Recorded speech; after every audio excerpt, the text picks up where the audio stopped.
The couples losing the most money right now are not the ones arguing about it. They are the ones who stopped talking about it years ago. Think about what happens when two people move in together or get married. They combine almost everything: paychecks, bills, rent, plans for the future. All of it goes into one big pile. But the one thing they almost never combine? The rules for how any of that should work. So the money gets merged, but nobody ever sat down and said, "Here is how we handle this." And because nobody said anything, both people assume the other person agrees with them. They're the ones who think they're on the same page, but haven't even opened the same book. Meanwhile, another couple is having a terrible Tuesday night. Voices going up, bank statements pulled up on a phone screen. One of them just found a transfer the other never mentioned. It gets ugly before it gets useful. But by the end of that night, both of them knew exactly where the money was going, what each person expects, and where things had been quietly falling apart for months. And that one conversation gave them something most couples never get. You see, every person walks into a relationship with their own invisible rule book about money. How much should sit in savings before you feel safe? Whether helping out family is something you have to do or something you choose to do. How much risk feels okay? What counts as a need and what counts as a want? Most people do not even know what their own rules are. You only find out when someone breaks one. Now take two people with two completely different rule books and put them in the same house. Same bank account, same bills, same future. But underneath all of that, totally different ideas about how money should move. One person thinks the goal is to save for a house. The other person thinks the goal is to enjoy life while both of them are earning well. One person has been quietly sending money to a parent every month. The other had no idea that was happening. One person thinks they agreed to a 5-year plan. The other never agreed to anything. They were quiet, and quiet got mistaken for yes. That is two separate systems running under one roof, and the moment a real decision shows up, those two systems crash into each other. Maybe a lease comes up for renewal, or a medical bill arrives out of nowhere, or a bonus hits the account and one person wants to save it while the other wants to take a trip. That is where it all comes to the surface. You have probably seen this before. The argument feels like it is about the amount on the receipt, but the receipt is not really the problem. What is actually happening is two people are negotiating something the household never defined. Whose version of responsible gets to run the show? Whose fears carry more weight? Whose vision of the future gets funded first? And here is why that collision matters more than most people think. Before that argument happened, every single financial decision in that household was being made on incomplete information. Each person was carrying knowledge the other one did not have. Spending habits, debt stress, money going out the door that only one person knew about, expectations that both people assumed were shared but were never actually confirmed. When you make decisions without full information, you are guessing. And when you guess month after month after month, those small errors do not stay small. They stack up. They compound. And no budget app in the world can undo that kind of slow, invisible waste. The argument breaks it open. One partner finds out the other has been sending $800 a month to a parent. The other learns their partner has been quietly stressed about credit card debt for 6 months. One assumed they would buy a house in 2 years. The other thought renting long-term was the smarter move. All of that existed before the fight, but it was locked inside one person's head, invisible to the household as a whole. The moment the fight forced it into the open, the household gained something it never had before: the ability to make a real decision based on real numbers. That is what I meant earlier. That is what most couples never get. Now, there is a second cost here that nobody talks about, and it might be bigger than the dollars.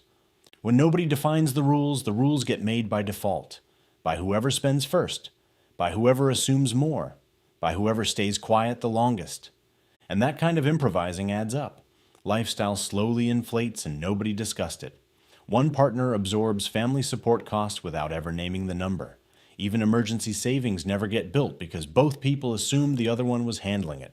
So pause for a second and think about this. A couple that argues over a $200 expense and resolves it, they lose one uncomfortable evening. But a couple that lets $200 of uncoordinated spending repeat every month for 3 years, they have lost over $7,000 without a single raised voice. Keep that number in mind. Because the question a household faces is never, can we afford this? The question is, can both of us survive the same risk? Buying a home, having kids, One person leaving their job, moving to a new city, going back to school. Every single one of those decisions requires both people to know what the household can absorb, what it can risk, and what both people agreed to protect. A couple that never work those answers out together cannot move forward. Can we survive on one income for 6 months? How much can we send to a parent without putting rent in danger? How much runway do we have if one of us walks away from a job? They do not have answers. They have assumptions. And assumptions collapse the moment the pressure gets real. So they stall. They pass on the job in another city. They put the business idea on hold. They avoid the conversation about kids because the financial foundation underneath cannot support it. And the worst part shows up years later. When a real crisis hits, they have to build the entire decision-making structure from scratch. Under pressure, with years of buried disagreement sitting underneath it. But the couple that fought early and built rules can move. The couple that kept things smooth, they are stuck. And the dangerous part is, none of this looks like a problem while it is happening. Let me put some numbers on this so you can see what I mean. 2 couples, same combined income, $8,500 a month after taxes, same city, same cost of living. Couple A never fights about money. They split rent, cover their own expenses, keep things comfortable. Partner 1 assumes they are building toward a home purchase, quietly sets aside $600 a month. Partner 2 assumes the household is in a good spot, spends an extra $750 a month across dining out, new clothes, gifts for family, and small treats that feel earned after a long week. Nobody argues, nobody checks in, 24 months go by. Partner 1 saved $14,400. Partner 2 added $18,000 in spending nobody coordinated. The household expected to be ahead. Instead, it has almost nothing to show for 2 years of combined income. And the resentment that shows up is not from a fight.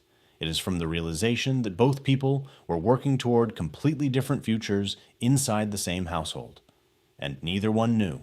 Remember that number, $18,000 in uncoordinated spending. We will come back to it. Now, couple B has a bad night.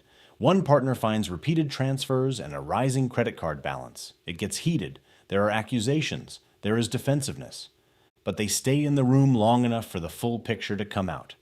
One partner has been sending $500 a month to a parent. Neither had set a savings target.